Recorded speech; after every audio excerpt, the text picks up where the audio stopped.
Okey, Assalamualaikum. Kenaikan ke tempat di kolam 3 batas 3 timbang nombor 6. Boleh bangun jap. Ni Tu debong muka. Awi kerteh. Gelang ada? Peluh dah. Stiker. Siri 12. 13. Okey, siri 12. Resip. Berangah je orang.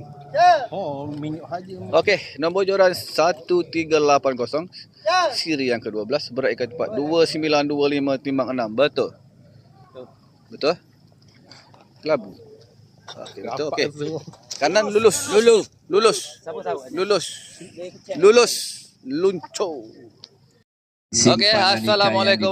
Naik ikan tempat di kolam 3 batas 4 timbang nombor mana-mana ikan 3. yang Bang, bangun ya, bang. belum disahkan, tolong hantar terus ke kaunter Gambar timbang. Okey.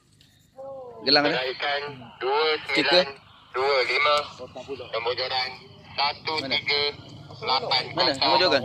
Mata 12 51. Nombor joran mana? 7 start. Ni. Pemancing dari batas tempat. Okey, bang, tengok sini bang. Okey, nombor joran 10100. Ranking pertama Siri terus 12 berat ikan tempat berubah. 2925 timbang 3. Betul bang? Kini ikan Kiri yang lulus. ditimbang di timbang Kanan lulus. 6. Jam Lulus. 12.50. Assalamualaikum warahmatullahi taala wabarakatuh. Selamat pagi, salam sejahtera.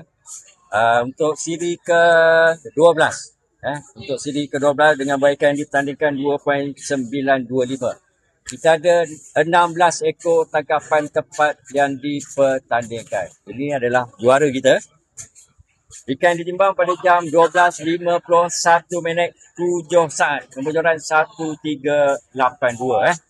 1380 kolam 3. Kolam 3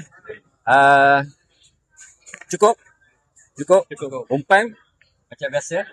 Ulat minyak mancing daripada Keteh Terengganu. RM30,000 dah kira. Sekali lagi saya mewakili pihak pengurusan Liga Penganjur menyerahkan wang tunai RM30,000 bagi siri ke-21. Terima kasih tahniah. Okey. Hidup janda. Bukan gitu. Video ini tengok.